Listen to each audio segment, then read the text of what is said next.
Hi everyone. Hi Hey, Tony. hey Gerald. Hey everyone. Today we are going to talk about DAO.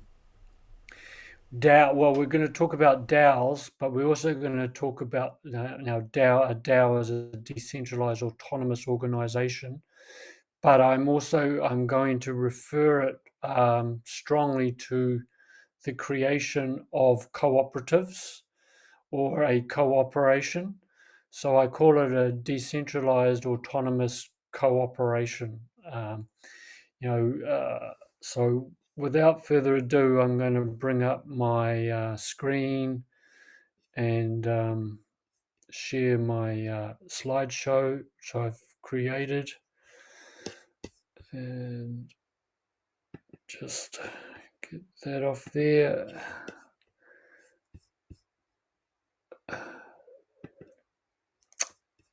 Okay, that's visible, is it, Gerald? You can see that, Gerald? Yep. You can X out the right hand side, I think, and then it'll make it bigger. Or just play screen slideshow. Yeah, Yep, from the yep. beginning. Right. I'm on the slideshow. Oh, yeah, there No, we no, go. not yet. Not yet. Start your slideshow from the beginning. Click It slideshow again. it is at the beginning. Yeah. Okay. Now play. Play from start. Oh, I see. So Right. from the left. Yep. Good. Right. So the way I see it, we're moving from a world of centralized corporations to decentralized autonomous co-operations. So this is a discussion on how new online technology code of the blockchain can create real offline advancements in community health, wealth, and freedom. So that's um, so now this is. I'm going to just do a bit of a comparison between what we've currently got in the mainstream legacy system and what's possible with a DAO or a DAC, as I call it. So in a corporation, the corporations are really we are really in a corporate world. These aren't just corporations too. These are cartels. These are basically the whole world is a one giant monopoly, and we have the illusion of all different companies, but they are all subsidiaries or they are all tied to a giant parent company or a series of parents, including the Federal Reserve, BlackRock, Vanguard, and there's a couple of others, Fidelity, State Street. So these are the super corporations at the very top, and then we have the other corporations controlling our food, energy, um, pharmaceutical. Banks obviously are the key one, and a number of others. So these are all basically centralized, and it's a one-way street of funds. So that means the money is basically going one way from our pocket to these corporations, and then it goes through a series of levels, and it finds its way right up to the very top. Whereas in a DAO or a cooperative, a decentralized autonomous cooperative, it's going to be obviously it's decentralized, and it can create a circular flow of funds amongst the people. You could say that there is a circular economy in this corporate world, but that's amongst all the corporations. So we need to break open that chain, and we need to start channeling funds in our own circular economy amongst the people. In a corporation, you have the key shareholders, and they get the majority of the profits. So you have, and often the directors are often the key shareholders, or you'll have these huge shareholders that usually get in on the ground floor without any invitation to the people. They call it, you have to be a registered financial, not registered. You have to be you have to have a certain amount of wealth. You have to have a certain, like often it's around at least $1 million. So you have to be a certified financial investor. That's the problem. And so these guys get first dibs. And whereas in a DAO, you're going to have all members or token holders get equitable distribution of the profits. And so in a co-op, you're going to get the opportunity for co-ownership. In a corporation, these key shareholders make up the majority of the voting as well.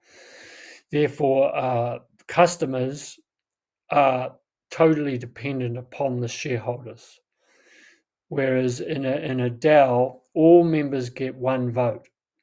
And in the world that I see, no matter what your investment is, you still get one vote.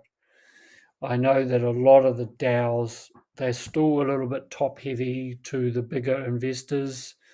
And this is something that will obviously have to get worked on as time goes on. Not all of them are going to be great, and not all of them, they're not going to be great from the outset. So this is where it needs some time for these to evolve. And with a DAO, we can get self-governing, and obviously it is in the name that they're autonomous, which means free acting, independent, ability to think for yourself. That's what autonomous means.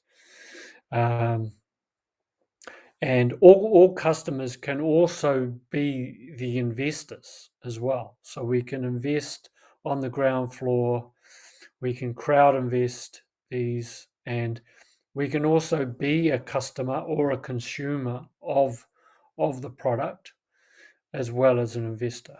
So there's a very key difference there. In a corporation, they often act as intermediaries. Therefore, fees and expenses are high, and i.e. with the banks. The banks are a classic intermediary.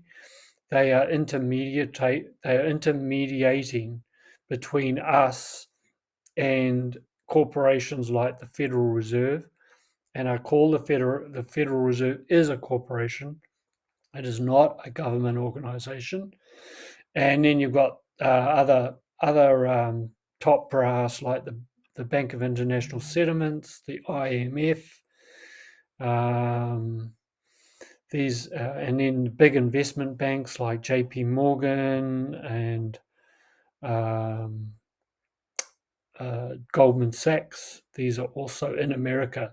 They are also right at the top of the tree. Or what happens is these corporations create other subsidiaries pretending to be different organizations, but they are also clipping the ticket. They are also collecting fees, and so really it's still going to the same collective bunch, but it has the illusion that there is some competition there, which is absolutely an illusion. So whereas in a DAO there are no intermediaries, or middlemen. Therefore, members get to share in the fees, or the fees are very low, and or in some cases there's no fees. And also, a feature of a corporation is they're part of the existing legal, political, and financial system. In other words, they're a key part of the matrix.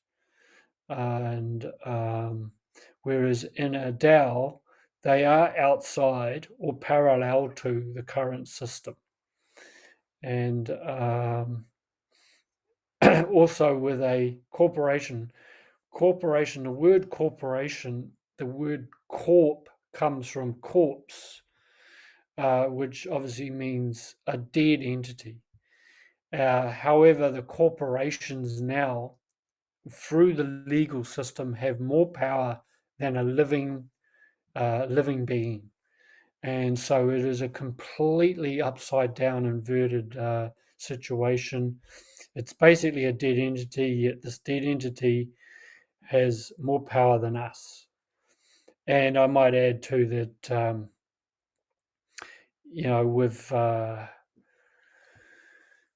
with the central banks and all of that, they sorry, I just lost my train of thought there. So I'll move on from that. So within a DAO, we obviously have we have us. We are living entities, and it's really a living ecosystem as well. So it's made up of real people, and really we have been completely divested of our power. And this is a way through the money system. It's sucking us out, sucking out our money. It sucks out our energy, and so we need to get our power back. And it really starts at the ground floor, which is where the economic system is very key. It's absolutely key to us getting our full sovereignty back.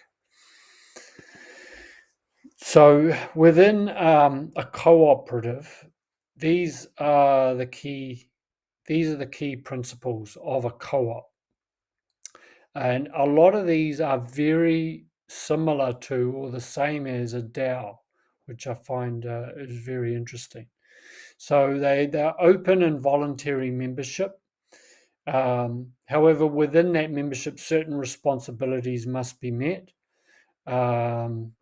With this, with more power comes more responsibility, or with more wealth comes more responsibility.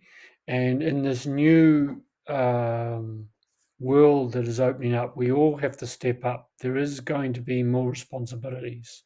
If we're going to manage our own wealth, we're going to manage our own money, we have to also have the responsibility to go with it.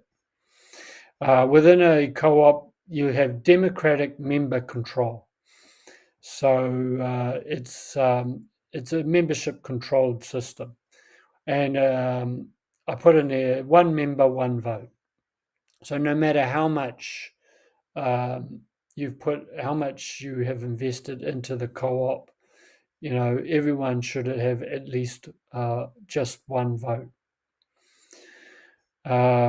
Members' economic participation. So obviously, there are going to be people putting in more funds than others, but within the capital or the equity or the assets, either some or all of that remains common property to everybody. So that's a very important fact. So the assets can't be siphoned off to the big boys. That's a very important fact. And within cooperatives, you have autonomy and independence. And this is exactly what a DAO is supposed to offer. And so there's very much a similarity there. So, and autonomy is really what's going to bring us freedom. Also, in cooperatives, or certainly in the cooperatives that I envisage, there will be education and training, and this will be ongoing to enable members to be responsible and understand the operation they're in, and to understand the the assets and how the system works. This is where we have a lot of problems because people are not educated, or their understanding, their knowledge is not up to par, and so this allows the situation we've got in the world where people can take advantage of that. So obviously, in our current system, the education and training is all geared towards the current system and just really training people up to be good managers of what we've currently got. Also, within cooperatives, we need cooperation among cooperatives. So we can interact with other co-ops that are created, or co-ops could be created in we could have one umbrella cooperative, and then there could be local, regional, national, and international structures all under the same cooperative agreement. Or you could have other co-ops which you could interact with to swap notes and that sort of thing. So this is another key factor of how the world could look as it expands out. And if you look in 10 or 20 or 50 years' time, cooperatives could end up kind of swallowing the world, really. And I think this is what eventually will happen. It's just a matter of how long it's going to take. And cooperatives, a good cooperative should have concern for community and environment. And with that, there needs to be some giving back to the society and to our world. And this is one area that I think is often missed out in our current setup. And I think it's very important for true sustainability is having that option. Then we've got different types of co-ops. And in the world today, there's really 5 main co-ops. And there's the consumer retail cooperative. It's where people sort of band together and they form a co-op, a buying co-op. Say they want to, there's organic co-ops and there's different buying co-ops. And by simply pooling your resources, you can get better buying power. Or sometimes they set up a retail store and they get different members to run the store, and then those other members can go to the store and you can get good pricing and buy what they want, and they're buying from their own member organization, so it could be benefits coming back that way monetarily. These are a common co-op, but they're quite limited and they're quite narrow in their operation. And then we have producer marketing co-ops, where forming a co-op to produce something from scratch. And again, it's very similar, but just pooling your resources into a different arena. It's really focused on creating and producing stuff from the beginning, and then marketing it. And then you can have worker co-ops, where, like with a business, you could all the workers have a profit share from the business, or maybe co-ownership opportunities, that sort of thing. And you can have housing co-ops, and you can have service cooperatives, sort of focused on a specific service to community. But what I'm imagining is that we could have a co-op that incorporates all of this by simply pooling everything together, and this could be done on a decentralized autonomous co-op or a DAO.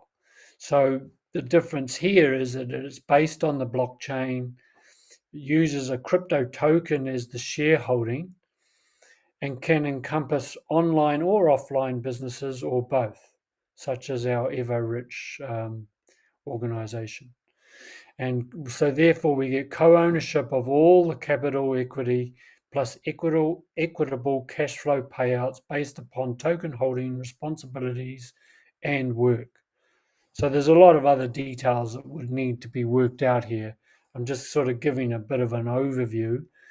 But it's with the advent of the blockchain, this has opened up opportunities everywhere, but it has really opened up the opportunity to create cooperatives very easily because of the nature of the technology, which I'm going to go into in more detail there. So models, and why are they vital for true sustainability? Well, when we have a good model, then we can galvanize around that model, and obviously the blockchain is the key model we're looking at here. But also, I'm just presenting this model as the model of the model, if you like, is that within a good model we'll have the context, and the context is the 40,000 foot view. It is the big picture. It is the long-term goals. It is it's all about where we're going and the current landscape, and looking at it from above. Imagine you're above and you can see the whole landscape. This is very important for us to be able to understand what we're getting into. And and also in applying to this situation, the context is all the people investing and working in co-ops, and all the people in the world, that is, and all large groups of people or nations. So like a whole country could effectively go as a co-op. It's not out of the question in the long term.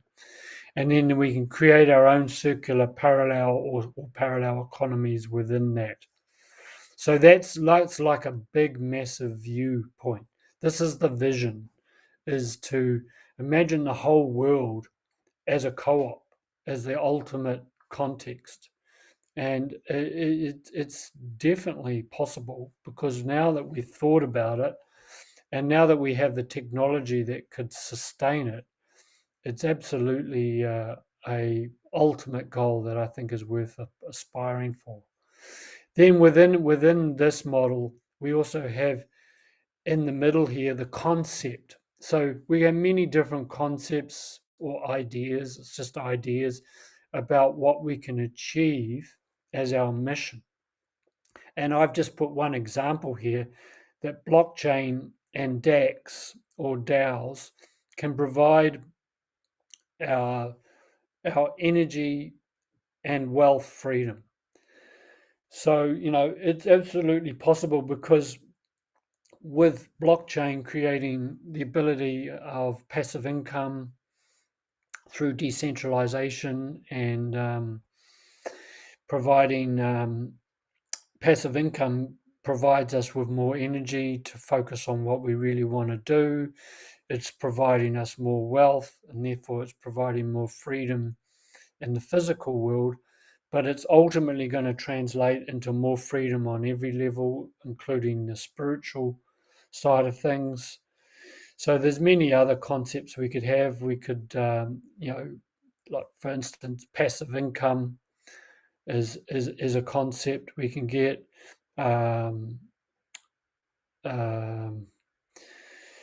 The voting aspect. I mean, there's many different aspects to it.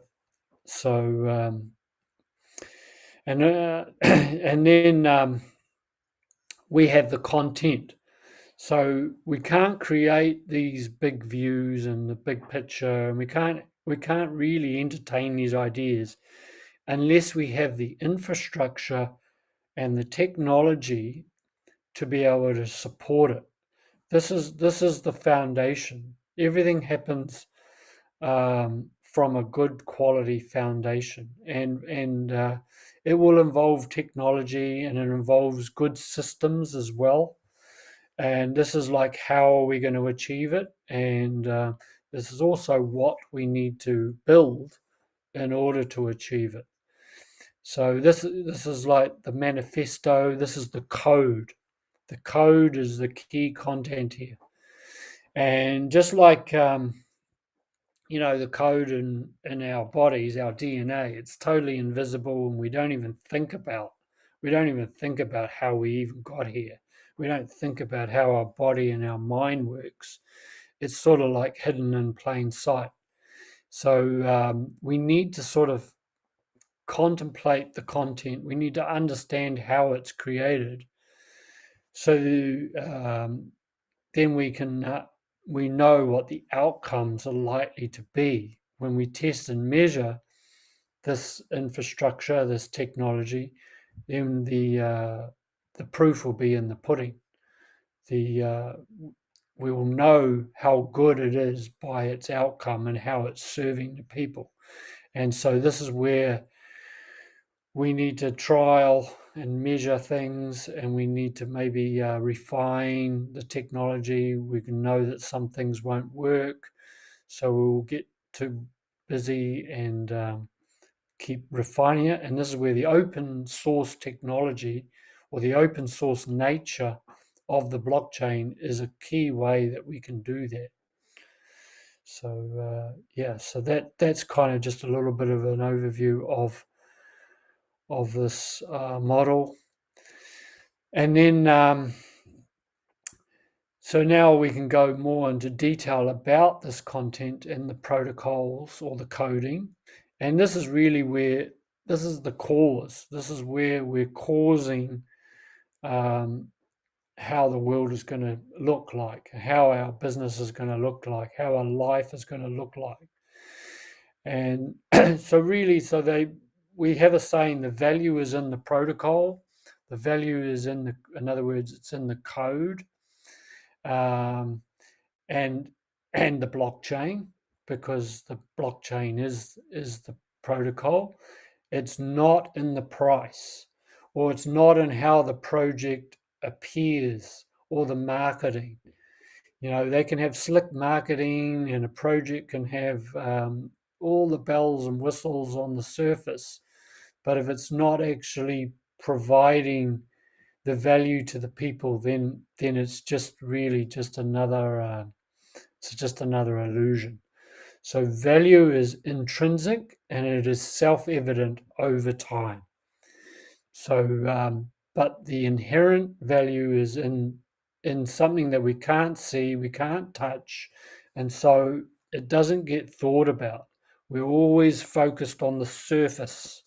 We focus on the surface, and then we don't even think about what's under the surface. And so this is where I want to touch on that, to make us aware that this is important. Well, obviously, we're not technician types, or a lot of us aren't. But those that are, this is where we need to get their counsel, and we need to understand at least the basics. And likewise with humans, our value is in our DNA code and our cellular structure, not necessarily our physical body or our material world, or the money, or anything like that. Although in saying that, our body is obviously very vital. Our material universe or world is very, very vital. But we need to know how it's come about, and we need to know what makes it tick, and what's serving us. So that's very important. And like I say, everything is code. Even nature has a code, and we're a part of nature as well. Knowledge and understanding on deciphering codes is also key to unlocking value and navigating life. So a lot of us don't have the knowledge how to understand codes. But like I said before, we have technicians, we have technology experts who can help us do this, who also have the right consciousness to evolve the world, people who are technicians who actually want to help the world. These are the people we need to interact with. But deciphering or decoding is very important in this situation. And our current legal, financial, digital complex is a classic example of how codes can create unhealthy outcomes. They too use codes, but they're just codes that are self-serving. They're creating centralization. They create one-way avenue where money is flowing from our pockets to them, but there's nothing coming back. That's the problem. There's no circular economy between us on the ground floor and them at the very top. And protocol in computer science means a set of rules or procedures for transmitting data between electronic devices such as computers, or it could be phones, or anything else.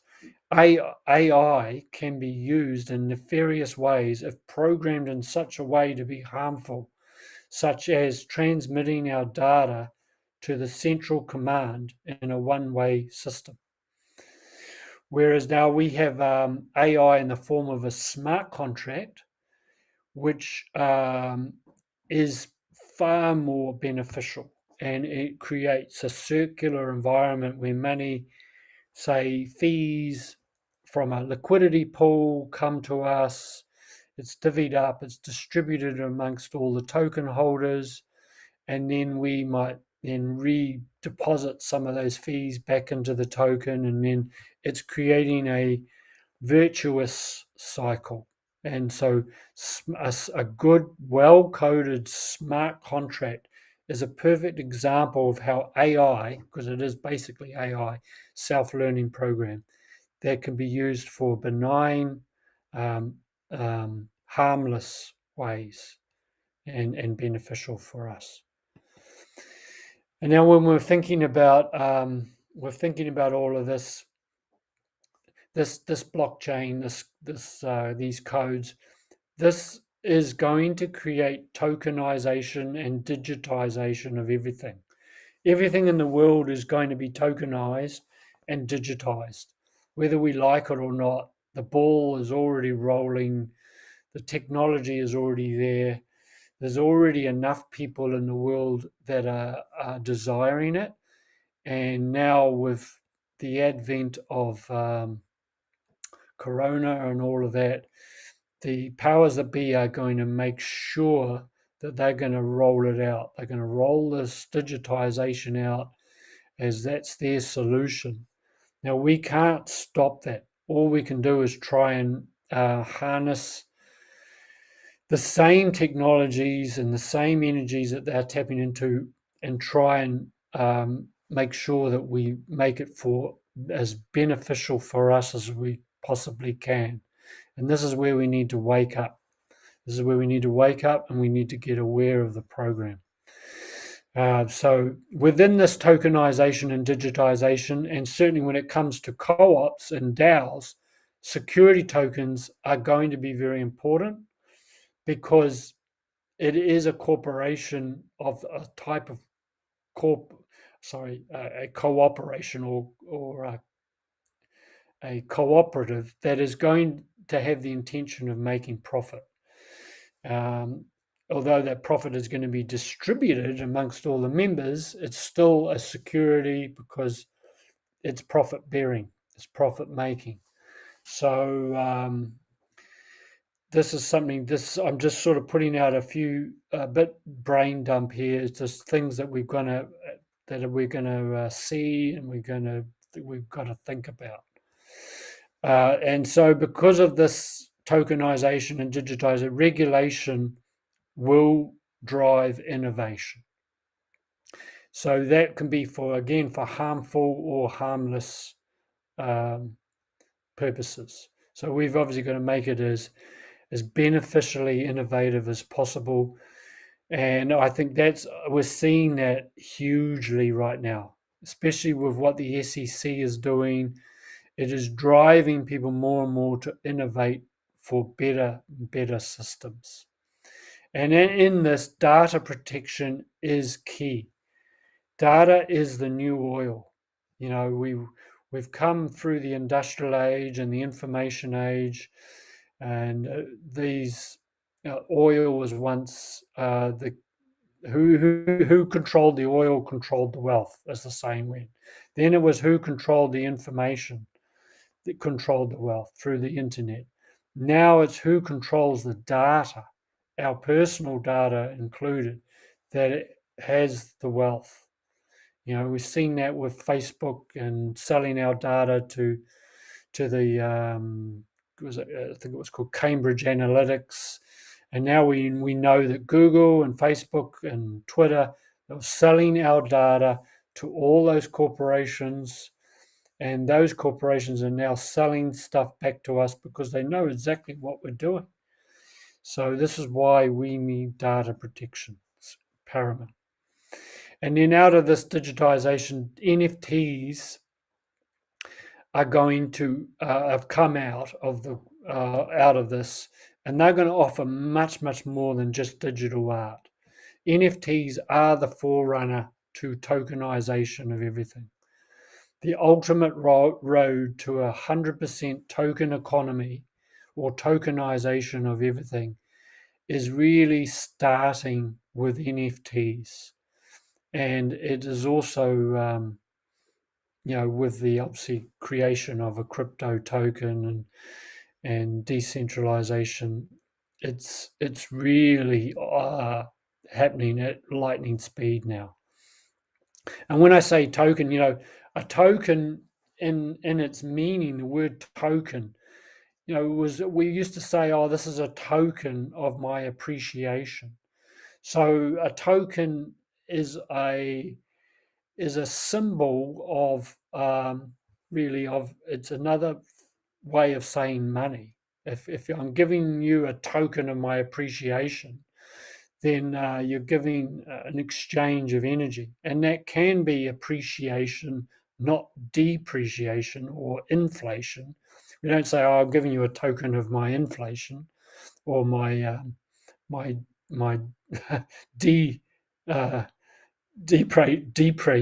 depreciation." Sorry, I just had a bit of a mind fart there. But anyway, yeah, this is what tokens and money is for. It's an exchange of our appreciation, and it can appreciate or depreciation. So for some reason, I can't get that word out. So anyway, the metaverse is now, this is all interacting with the metaverse. We haven't yet seen it in its full flight, but it is getting built out at lightning speed. And I've just put here, this could be 5D versus 5G. So 5D is obviously, I think this is a very close, these terms are very similar, and I don't think that's by accident. Actually, I think that the 5G is a way to what they love to do is they love to use terms and hijack positive terms and turn them into something negative, and which makes people run a mile. So like the word liberal. Liberal means freedom, and then we have the Liberal Party, which is anything but liberal. They are basically, it's all about enslavement. So these are how they hijack good words and turn them and bastardize them. And I think this is what's going to happen around this metaverse and around anything with AI and artificial intelligence. This is what they're trying to do. This is what's happening now. So we have to be very mindful of words and their meanings, and we have to somehow reinvert the words so they go back to their original meanings.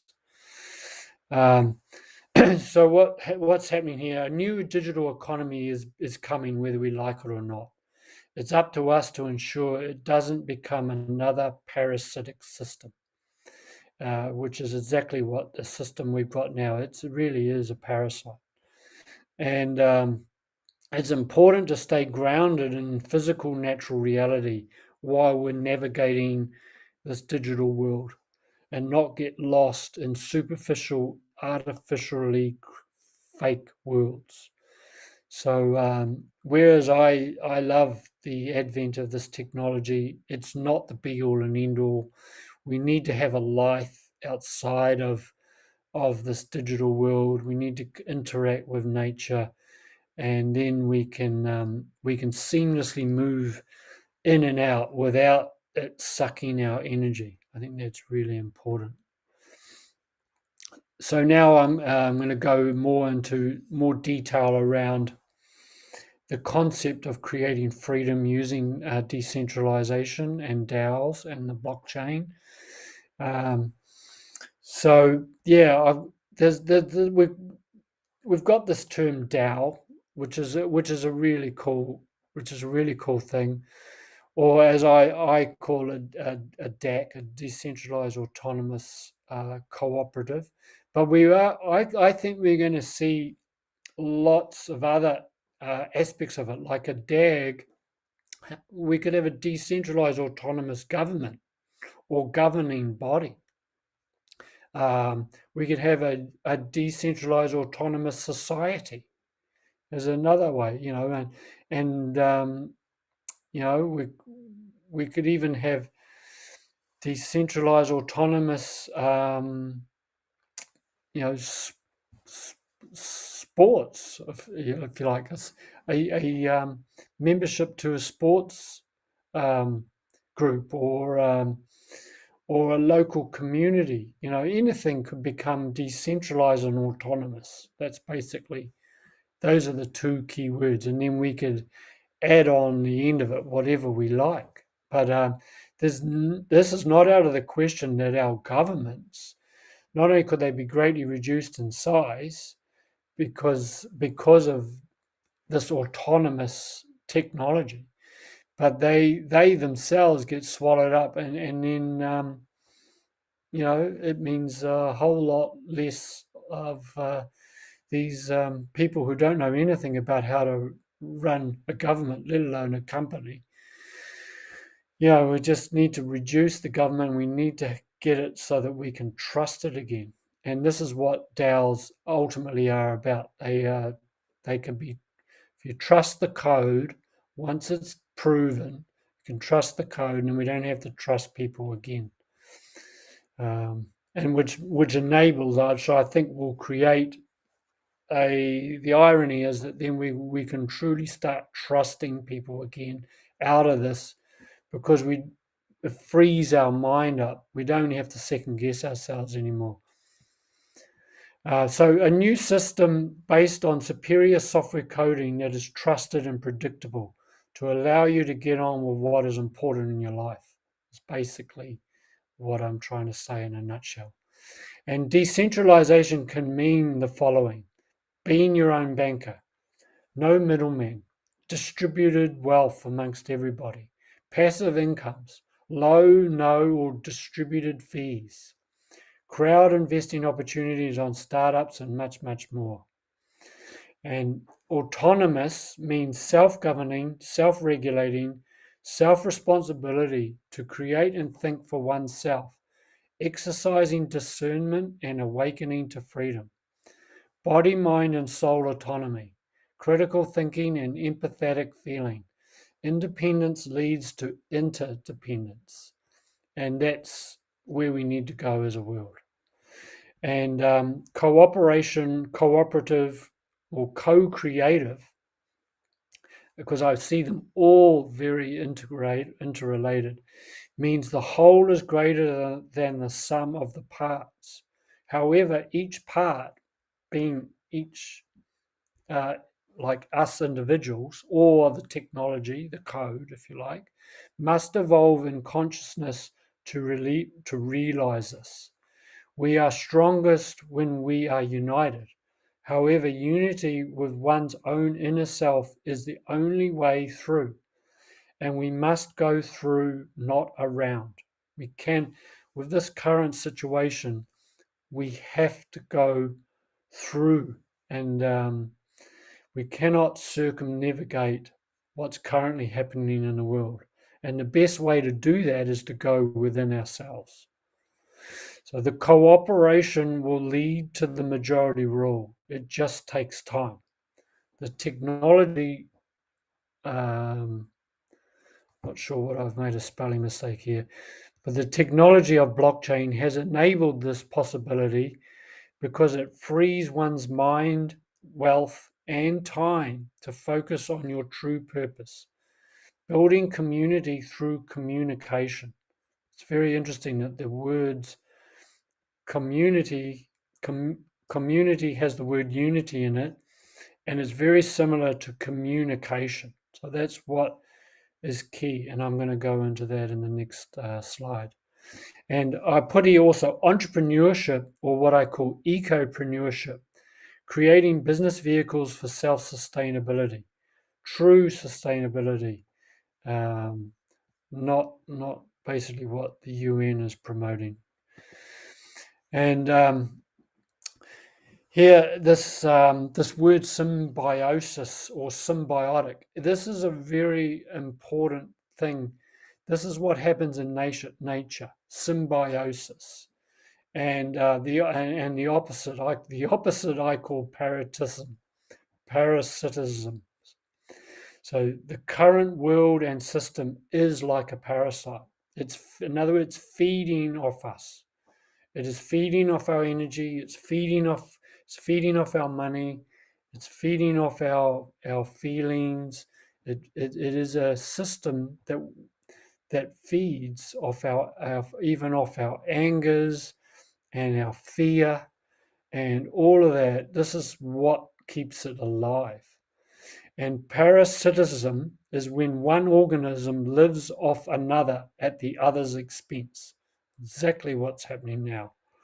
The current world system is also known as a Ponzi scheme or hierarchical matrix. A hierarchy is a system in which members of an organization or society are ranked according to relative status or authority.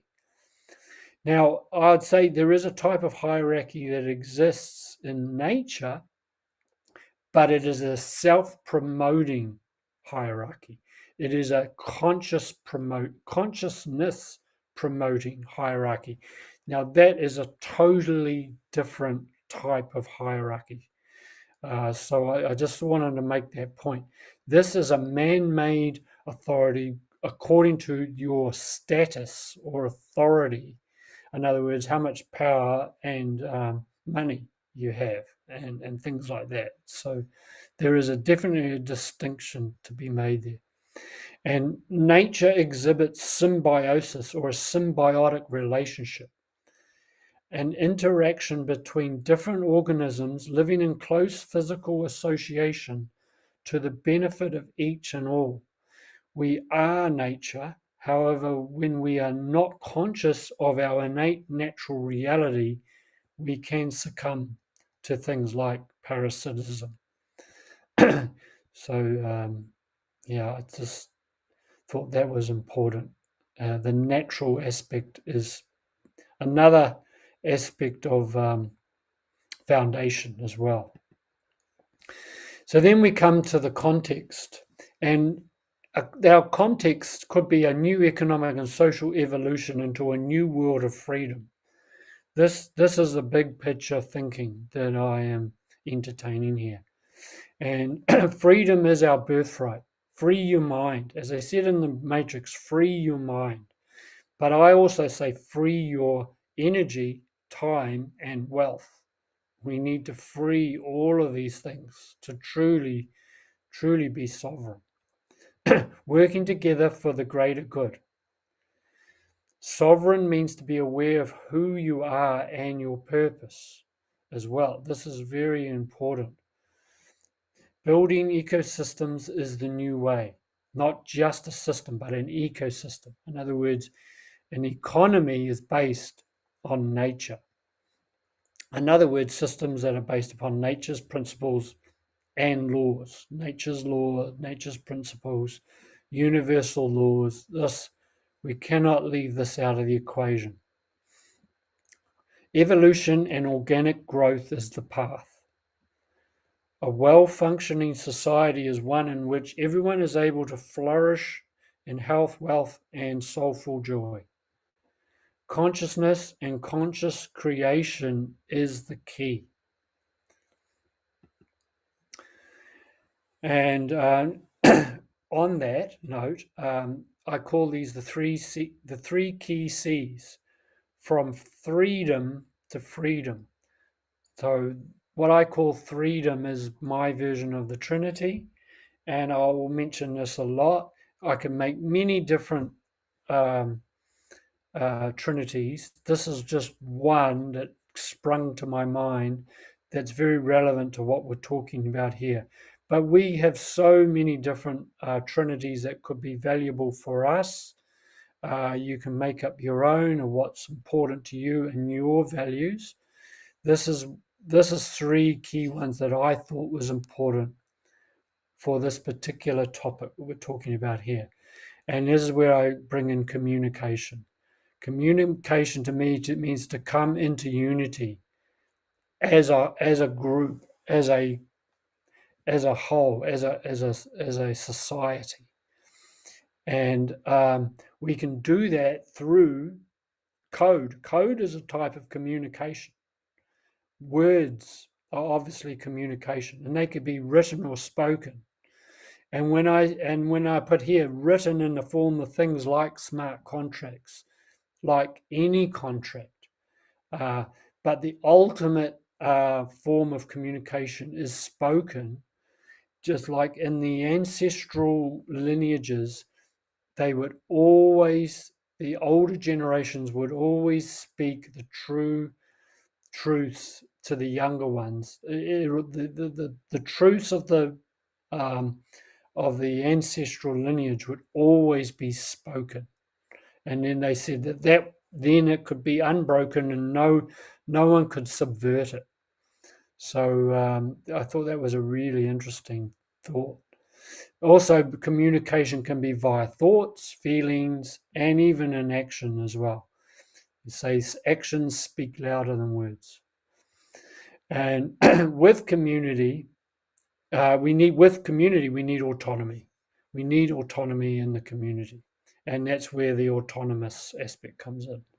So working together independently and freely, but with common overarching goals for the world and humanity as a whole.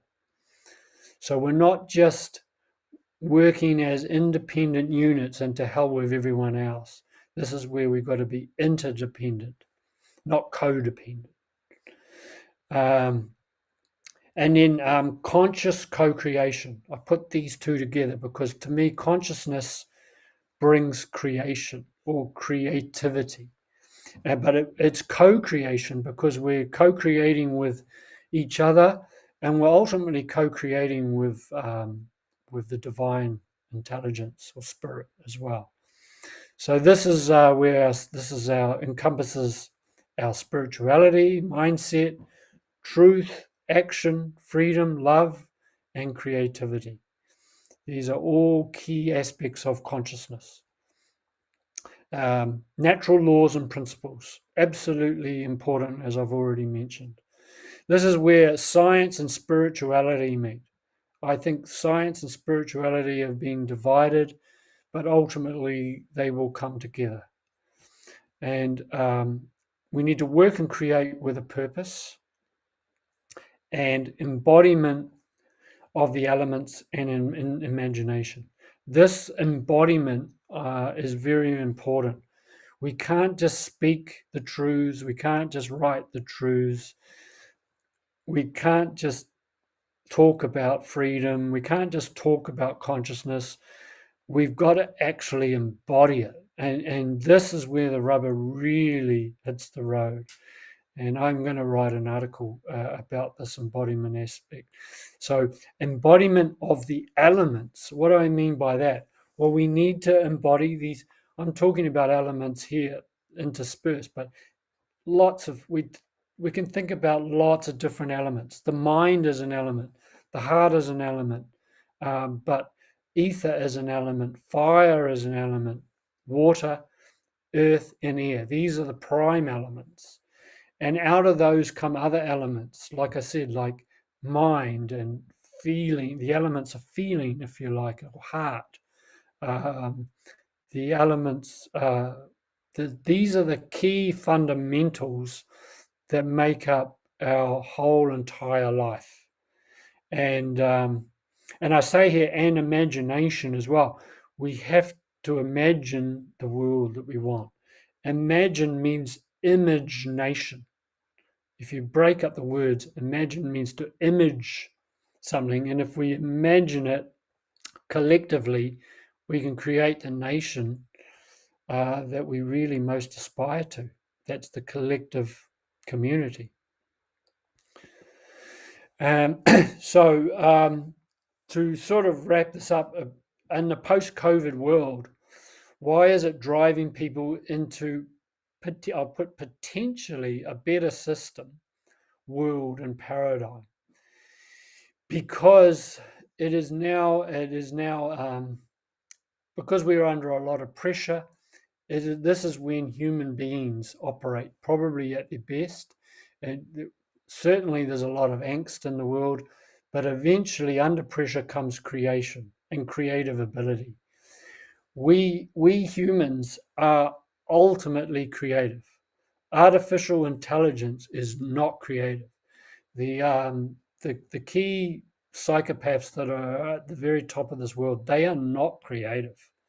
They are simply rote thinkers who simply want to create repetition in what they're doing and get us to follow that. That is not creative. We are creative beings, and that has been demonstrated now. And I think we ain't seen nothing yet. I think a lot of creation is going to be coming. We don't know what we don't know. Now we are beginning to know. So when we're in this state of not knowing that we don't know, that's obviously a low end consciousness. And people have become absorbed in their pleasures, and they've been absorbed in their doing what they do and being consumers and that. Well, we need to break out of that. And we wouldn't have broken out of it if we didn't have the COVID experience, I believe. Now we are beginning to know. We are beginning to know that we don't know. And then we ultimately move from we know that we know. So we are on the move now as a collective. And awakening is forever. Once you awaken, you cannot go back to sleep. Even when you die, you take everything that you've learned in this life with you. So awakening is infinite, and we cannot go back to sleep. Now that once you've seen something, you cannot unsee it. And that goes with what's happening in the world today. It's why I say it's important. We should know the playbook, but once we know the playbook, then we get busy with the solution. Don't focus on every little detail about who's up who and what's happening. I think that's just sucking us dry. That is sucking out our mental energy. It is making us angry. We're just going around in circles, looking at every little minute detail. It's not important. It's immaterial. We just need to know that there's something going on. It's not good. And now we need to put our energy into solutions. So awakening happens on many levels, hence the need for evolution.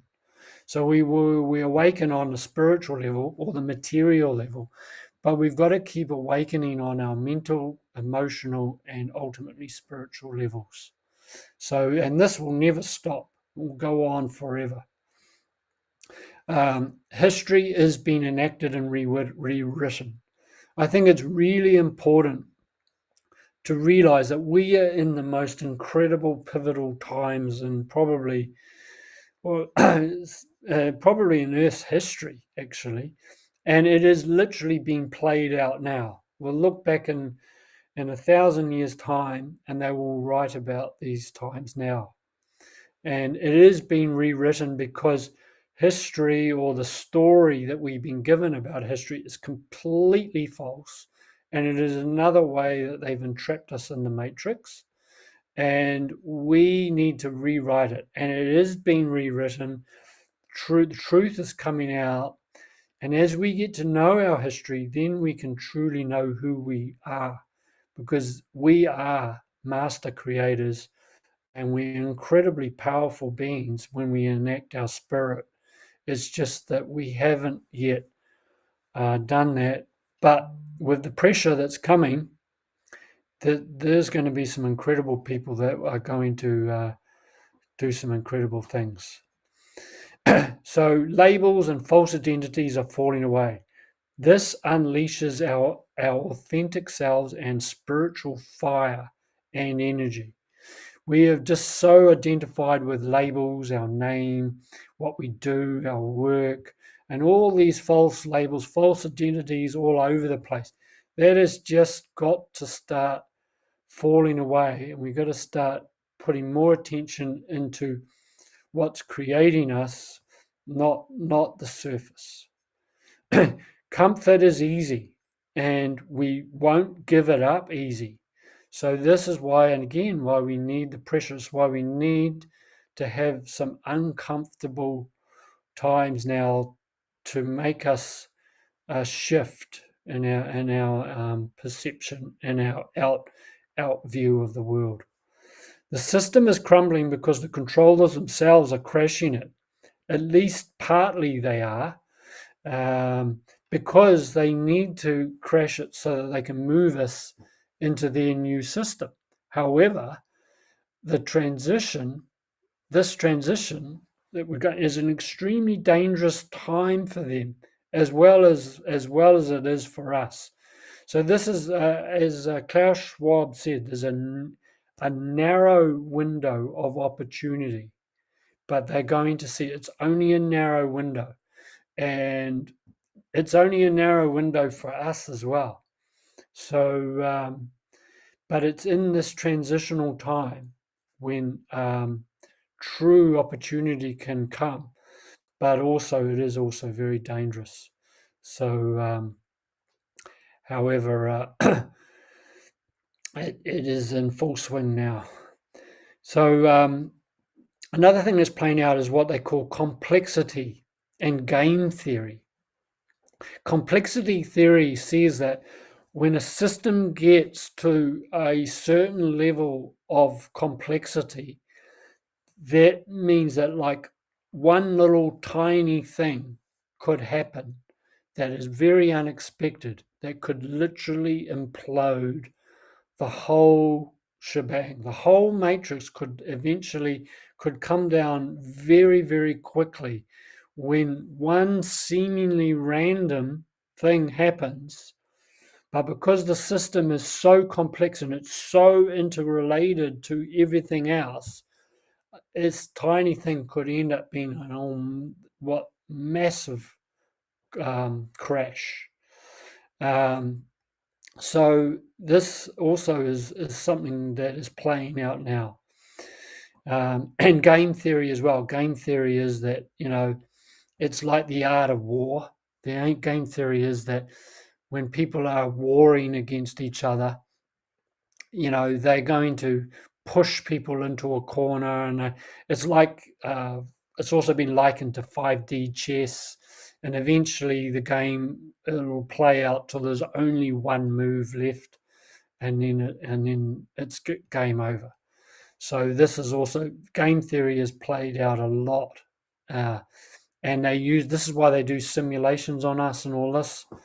This is they love to do simulations cyber pandemic simulations, COVID pandemic simulations.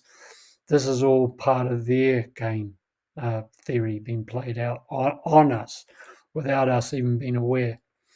It's also the way that they create predictive programming as well, and we start all believing that what's happening is going to happen. It's a fait accompli. But ultimately, this is all leading to the singularity. Now, this is one of the goals of the controllers, is an artificial AI created singularity where everything, basically, this is their one world government, everything run by AI, all of us, beholden to that. This is what they would love. But there's another kind of singularity that could play out. It's a more organic, natural one. It's what I call the one collapsing to oneness, and this is also playing out simultaneously. So it's kind of like a race to the finish, or a race to the death, if you like, or a race to life, and it's very interesting to watch it play out. This is like science and spirituality.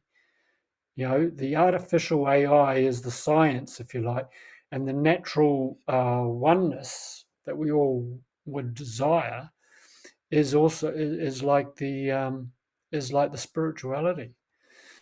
And the nature God wins every time because it is preloaded within each one of us. However, it's like sleeping. It's like this. We have this incredible, this code within us it's seeded in us, but we have to water that seed. We have to activate. We have to activate the seed, and again, it's within us. So that's why where we need to find it. So, and destiny comes with imagination. As more of us are imagining this, a new earth, a new world, a beneficial world, the more that it will be created, because that's our creative. We are creators, and the more of us that start seeing that, the more of us that start imagining the world we most desire, nothing can stop that. Nothing can stop what's coming. So yeah, so that's basically the end of my presentation. And just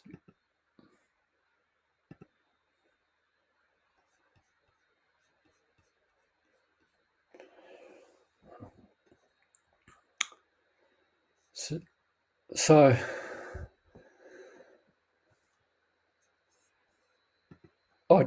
oops, I've got to stop the share. All right. I can't hear you, Gerald. You're muted. Yes, I muted myself. Yeah. So, any questions come out of that? I mean, there's a lot that came out of that. Where's your doggy? It's after 5. Well, there we go. That's a good question. The door is wanting closed. to get in any minute. Oh, that caught you by surprise, didn't it, Tony?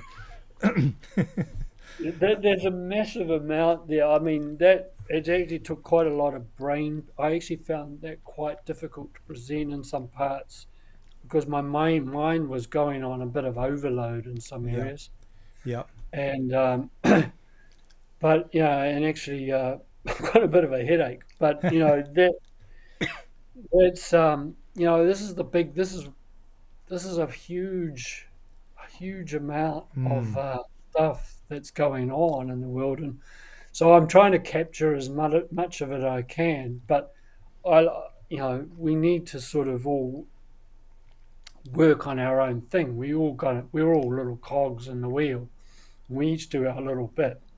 I don't expect everyone to try and do what I do.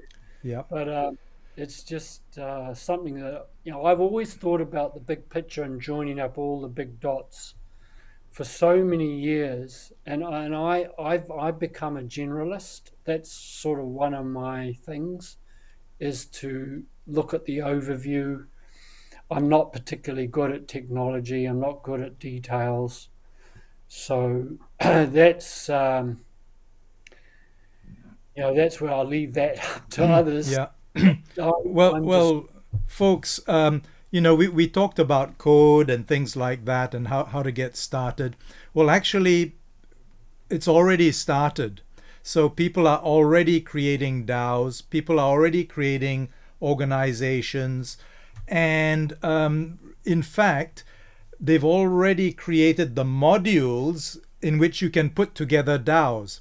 So I've been doing some research on this, and so you've already got out there on the blockchain modules where you can create a treasury, where you can create a voting system, where you can create and in the voting system is a system where you can the members can come and propose, for instance, projects or propose directions or propose prices or whatever it is, and then everybody else can come and vote on them.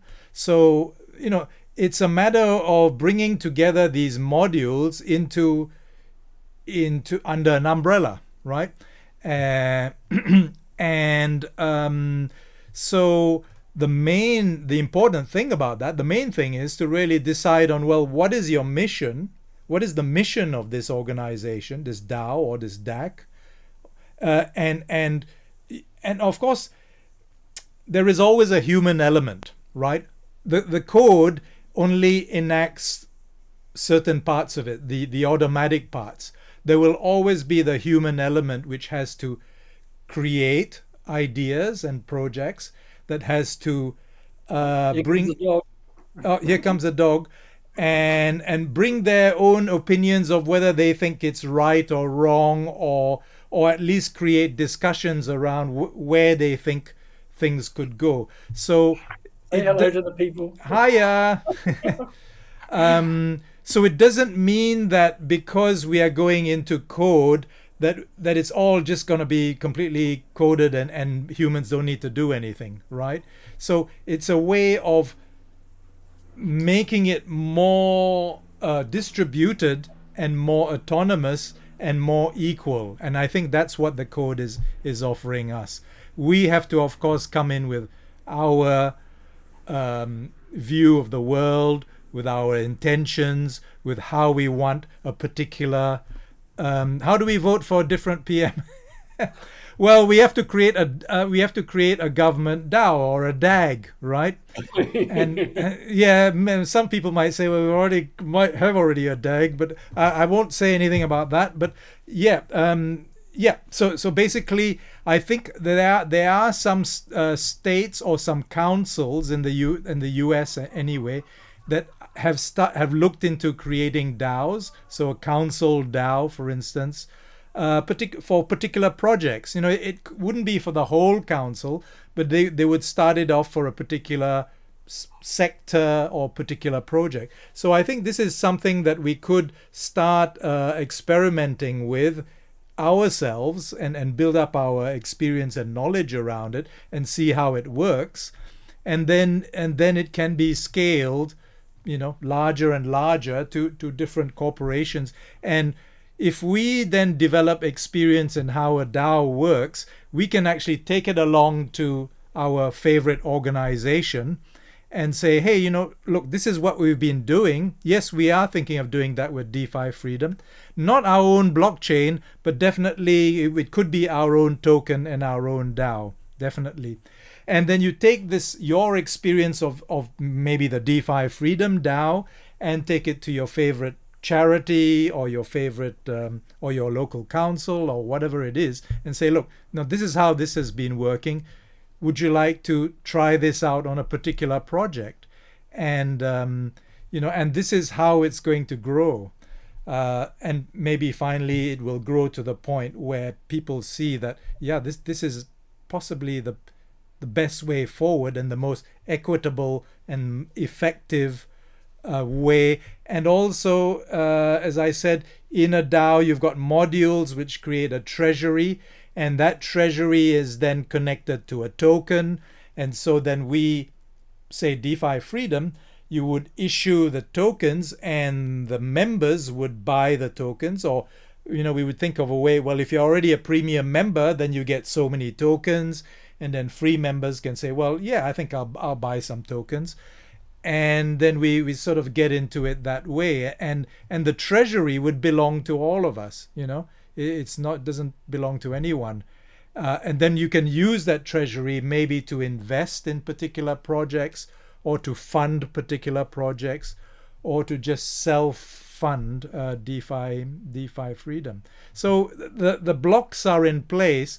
It's a matter of us maybe, I don't know, sometime we'll talk about it, amongst us, and see about how we can implement it, once we've done a bit of research. Yeah, we could definitely experiment with our own organization, and then what we could do is then we could possibly help to evolve where DAOs go. This is why I think it's important that we participate in this. Otherwise, if we just sit back and do nothing, the powers that be will just create it the way they want. Yeah. And again, we'll end up being on the receiving end of another bloody load of BS. Well, the reason why we are on the receiving end is we've done things by default. We've given over our sovereignty. We've given over responsibility. And then things happen by default. And when things happen by default, suddenly one day we wake up and say, oh, all my rights have been taken, or all my goods have been taken, all my wealth has been taken. Yeah. So we need to, but then of course that needs us to stand up and take responsibility and start learning, participating. Once we set this up, participating, and and experimenting. So Rama asked, would you say that a parallel economy and circular economy are potentially the same thing? Yes. Yeah, Would. that's right. You Yes. can build a circular economy within that parallel economy. Yeah. One thing I was really trying to get across, one key theme of what I'm trying to present is DAOs are great and they offer this incredible technology. But without the consciousness involved, and without our connection to nature, we will just be creating technology that's Yeah. focused maybe at the best. Maybe some of us might get wealthy, or we might get but I still see it as limited Yes. in the sense that there will still be this human nature of dog eat dog, Yeah. and trying to get ahead at other people's expense, because Yes. some things there aren't. There's still a lot that can happen with Yeah. technology. So my key theme is how can we add in this giving back, creating a DAO that's encoded that you have to give back. Yeah. So you don't have to think about it. It's automated giving back, right? Yes. And this is where I think we need to advance and we can't just look at technology on its own and try and do that with the old thinking of how do we Yeah. get rich, or Yeah. how, with a materialistic Darwinistic type thinking. Yes. Linear Well, thinking. we need to get out of what I call old school thinking. And old school thinking, it seems to me, is based on fear and greed. So if you look at all the current dominant systems, whether it's corruption, whether it's corrupt governments or whatever that is not working very well, it's all based on fear and greed. So if we can look into ourselves and see. And we are all subject to that. We are all subject to it because it's been kind of imprinted on us since day one, in school, etc., by our parents. And so we really need to dig deep, as like Tony said, we need to dig deep into ourselves and root it out. The fear when it comes up, we become aware of that fear, that how it's governing how we do things, how we do our crypto stuff, or how we even work with our MetaMask. Do some of us work? Do we have fear when we work with it?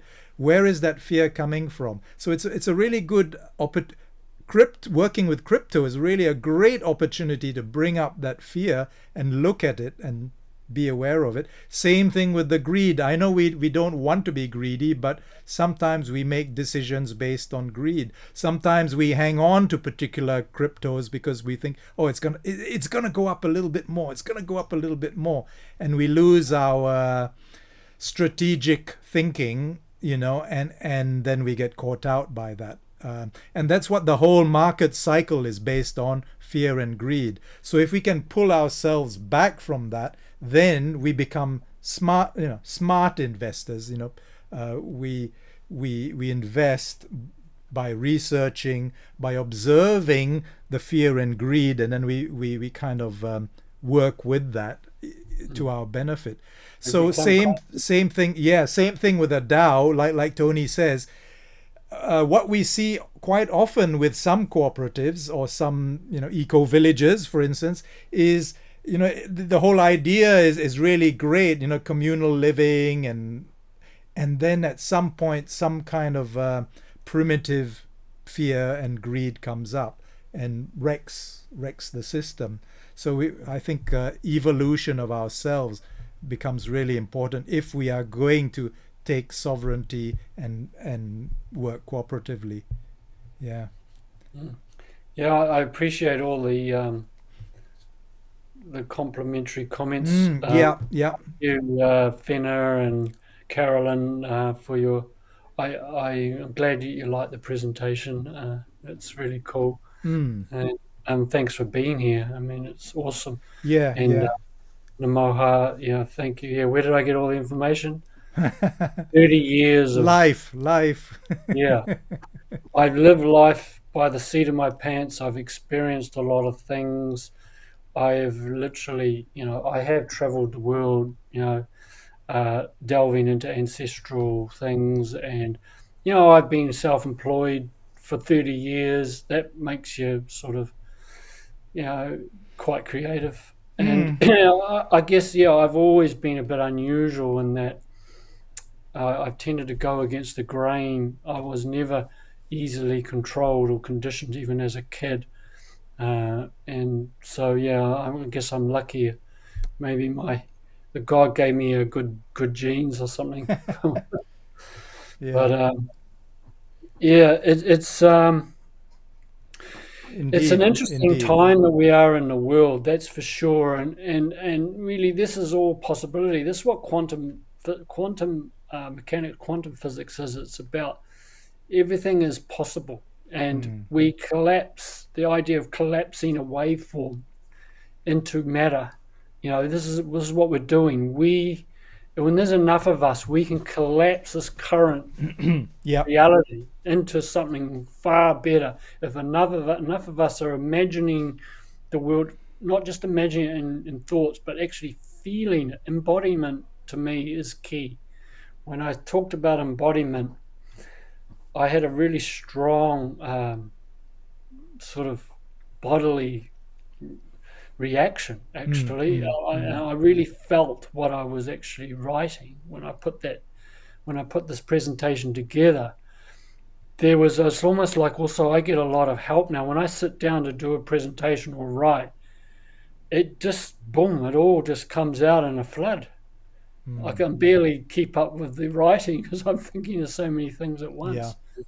So it's I guess because I've been a writer and I've read so much for so long in my life, this is just something that's becoming natural for me now. But it's taken years and years and years of practice. But anyway, it's it's amazing to be able to share all this stuff because for years I had it in me, but I didn't share it with anyone for a long time. I didn't feel confident. So, thanks to everyone for giving me the platform. Yeah, And you guys are also going to go out and share yourselves too, because that's what we are here for. We this is a leaders group. You might not feel like a leader at the moment, for whatever reasons, but what we are doing is actually creating leadership, in that, because once you gain this knowledge and this understanding, you people will then start seeing you as a leader. They'll actually start seeing, wow, so and so is wow, and they'll ask you for your opinion on things, or they'll, no, what do you think? I've got this problem. So, people will start coming to you, and you'll find that and that just comes out of your looking into yourself, tapping into yourself, and then tapping into the wisdom that's already there, that we all have. So all that wisdom we all have, and once the wisdom comes out, that's when we become leaders, because then we share the wisdom with others who are still on the journey, towards where you're going. So this is a fantastic time for us to build that. There's a bit of a hiatus at the moment. We build our knowledge, we build our awareness of the parallel economy and the parallel possibilities, and then at some point we'll be called to actually participate and innovate and drive that economy. Special device. What? An economy based on a token based on the love vibration, measured by a special device. Yes, we all have the special device. Our hearts can feel other people's hearts, and we can feel other people's love. So whether we can tokenize that love, that's an interesting question. Maybe, Mitch, you could take that as a project. Yeah, definitely a good thought. Yes. Yeah. Thanks, Maggie. Yep. Thanks, Teresa, Angela. Yeah. Thanks, guys. And Susan, thanks very much, guys, for being part of Rama. this. Thanks, Rama. Yeah. Yeah. You guys are a pretty receptive lot. Most of you are showing up every week, and that is really amazing. I really love that. And, it's quite a blessing to be able to be in this position. I'm sure Gerald will agree. We don't treat this. This is not. We don't treat it as just like a business. We're not. This is not one-way traffic. I really love feedback, but I'm not doing this to try and just make a business out of it and make money out of it. It's, in fact, it's the least reason. Obviously we need to receive something, but really I just love the idea of how we can collectively create a better world, and how we can all go back into harmony.